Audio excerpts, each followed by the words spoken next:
चलो देखो, ध्यान सुनो इधर।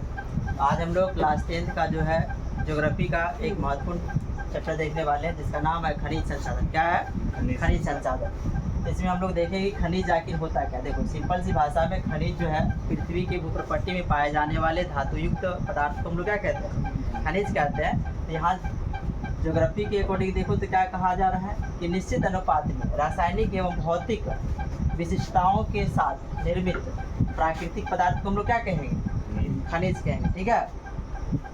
और खनिज जो है वह आधुनिक सभ्यता और संस्कृति का जो है कह सकते हो आधार स्तंभ है। अगर आजकल इसके बिना हम लोग किसी भी देश की आर्थिक स्थिति की कल्पना नहीं कर सकते, है ना। अगर कोई देश विकासशील है या कोई देश विकसित है तो सबसे बड़ा योगदान किसका होता है? खनिज संसाधन का बहुत बड़ा योगदान होता है ना।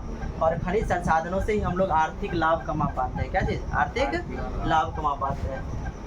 भारत में लगभग कह सकते हो कि 100 से अधिक खनिज मिले हैं। भारत में कितना? लगभग 100 से अधिक खनिज मिले हैं। अगर उस आधार पर हम लोग देखें तो देखो खनिज जो है, खनिज दो प्रकार के हो जाते हैं। कितने प्रकार के? दो प्रकार के होते हैं। खनिज सामान्यतः दो प्रकार के होते हैं। एक को हम लोग क्या कहते हैं बताओ? धात्विक खनिज। क्या कहते हैं एक को हम लोग? धात्विक खनिज। और धात्विक खनिज किसको कहेंगे? जिसमें धातु की मात्रा पाई जाती है। जिसमें किसकी मात्रा पाई जाती है? धातु की मात्रा पाई जाती है, उसको हम लोग धात्विक खनिज कहते हैं। और धात्विक खनिज दो प्रकार के हो जाते हैं। दो प्रकार में देखोगे तो एक होता है लोहयुक्त खनिज, जैसे अच्छा लोहयुक्त किसको बोलोगे? जिसमें लोहा की मात्रा पाई जाएगी। जिसमें लोहा की अत्यधिक मात्रा पाई जाती है उसको हम लोग क्या कहते हैं बताओ? लोहयुक्त खनिज कहते हैं। जैसे हो गया लोहा, मैग्नीज, कोबाल्ट, निकेल, टंगस्टन। इन सब में क्या है कि जो है धातु की, ये लोहा की अधिक मात्रा पाई जाती है। ठीक है। जबकि हम लोग अलोहयुक्त खनिज की बात करें, इसमें लोहा की जो मात्रा है वो कम मात्रा में पाई जाती है ना। लोहा की मात्रा जिसमें कम होता है उसको हम लोग क्या कहते हैं बताओ? अलोहयुक्त खनिज कहते हैं। जैसे सोना, चांदी, बॉक्साइट, सीसा, टीन, तांबा, ये क्या हो गए बताओ? ये हो गए आपको अलोहयुक्त खनिज का उदाहरण है। ठीक है। अब हम लोग देखते हैं कि अधात्विक खनिज किसको कहते हैं। अधात्विक खनिज यानी कि वैसे खनिज जिसमें धातु की मात्रा नहीं पाई जाती है उसको हम लोग क्या कहते हैं? अधात्विक खनिज कहते हैं। अधात्विक खनिज भी दो प्रकार के हो जाते हैं, जिसको हम लोग कहते हैं कार्बनिक और अकार्बनिक खनिज। कार्बनिक खनिज जिसमें जीवाश्म पाया जाता है उसको हम लोग क्या कहते हैं? कार्बनिक खनिज। और जिसमें जीवाश्म नहीं पाया जाता उसको हम लोग क्या कहते हैं? अकार्बनिक खनिज। यानी जीवाश्म खनिज का उदाहरण क्या हो जाएगा? कोयला और पेट्रोलियम किसका उदाहरण हो जाएगा? ये जीवाश्म कार्बनिक खनिज का। ठीक है।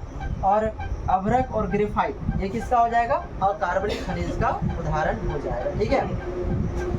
अब उस आधार पर हम लोग देखेंगे कि धात्विक खनिज और अधात्विक खनिज में अंतर। धात्विक खनिज और अधात्विक खनिज में अंतर। धात्विक खनिज किसको और अधात्विक खनिज में क्या अंतर है, ये पूछे हुए जाते हैं एग्जाम के पॉइंट ऑफ व्यू से। काफ़ी इंपॉर्टेंट ये क्वेश्चन भी हो जा रहा है। तो देखो धात्विक खनिज को गलाने पर धातु प्राप्त होगा। धात्विक खनिज को गलाने पर क्या होगा? धातु प्राप्त होगा। जबकि अधात्विक खनिज को गलाने पर धातु प्राप्त नहीं होगा। ये कठोर और चमकीले होते हैं, यानी इस पर जो है चमक देने के लिए अलग से कुछ पदार्थ मिलाए जाते हैं इसमें। जबकि अधात्विक खनिज को की क्या होती है? अपनी चमक होती है। अधात्विक खनिज की क्या होती है? अपनी चमक होती है। ठीक है। उसके बाद देखो ये प्रायः आग्नेय चट्टानों में मिलते हैं। कहाँ मिलते हैं? धात्विक खनिज जो है वह प्रायः आग्नेय चट्टान। अच्छा आग्नेय चट्टान समझते हो क्या होता है? जब ज्वालामुखी विस्फोट के फलस्वरूप क्या होता है? जब लावा निकलता है ना, जो लावा या मैग्मा निकला उसके, यानी सुनो ध्यान से, जो लावा या मैग्मा निकला जब वह पृथ्वी के परत पर आकर क्या होती है? जम जाती है, कठोर हो जाती है, तो उसको हम लोग कहते हैं आग्नेय चट्टान। कौन सा? आग्नेय चट्टान। यानी आग्नेय चट्टान का निर्माण किससे हुआ है? लावा से। किससे हुआ है? लावा या मैग्मा से हुआ। ठीक है। और तो इसी चट्टान में कौन सा खनिज पाए जाएंगे? धात्विक खनिज। कौन सा? धात्विक खनिज। उसके बाद अगर हम बात करें तो एक है परतदार चट्टान, यानी कि अधात्विक खनिज जो है, अधात्विक खनिज वो परतदार चट्टान में पाए जाते हैं। कहाँ पर? तो अधात्विक खनिज हमें परतदार चट्टान से मिलते हैं। और परतदार चट्टान किसको बोलोगे? परतदार चट्टान को ही हम लोग अवसादी चट्टान कहते हैं। कौन सा? अवसादी चट्टान कहते हैं। परतदार चट्टान को क्या कहते हैं? अवसादी चट्टान कहते हैं। और अवसादी चट्टान की बात करेंगे हम लोग। अवसादी चट्टान कैसे? तो जब क्या होता है वायु, जल, है ना, हिमनद द्वारा बहाकर लाई गई जो मिट्टी सभी होता है, और वह जब जमा हो जाता है और परत उसकी एक कह सकते हो काफ़ी विशाल, जब उसका ढेर बन जाता है तो वह एक चट्टान का रूप है, यानी कि जम जाने से, है ना, जो भी मिट्टी बालू कंकर पत्थर जो भी आया, जब वो जम जाता है तो उसका एक कठोर रूप में आ जाता है, तो उसको हम लोग कौन सा चट्टान बोलते हैं बताओ? परतदार चट्टान या अवसादी चट्टान। यानी कि इसका निर्माण जो है वह वायु द्वारा, जल द्वारा, हिमनद द्वारा, है ना, जो बहाकर लाई गई मिट्टी, रेत, बालू, कंकर जब एक जगह इकट्ठा हो जाता है और वह एक विशाल ढेर का निर्माण कर लेता है, तो वहाँ पर वो कौन सा चट्टान कहलाता है बताओ? परतदार या अवसादी चट्टान कहलाता है। उसके बाद कहें कि धात्विक खनिज को पीटकर तार बनाया जा सकता है, जबकि अधात्विक खनिज को पीटकर तार हम लोग नहीं बना सकते हैं, और धात्विक खनिज को पीटने पर नहीं टूटता है, जबकि अधात्विक खनिज को पीटने पर ये क्या हो जाता है? टूट जाता है। क्या याद हो जाएगी इतनी बातें?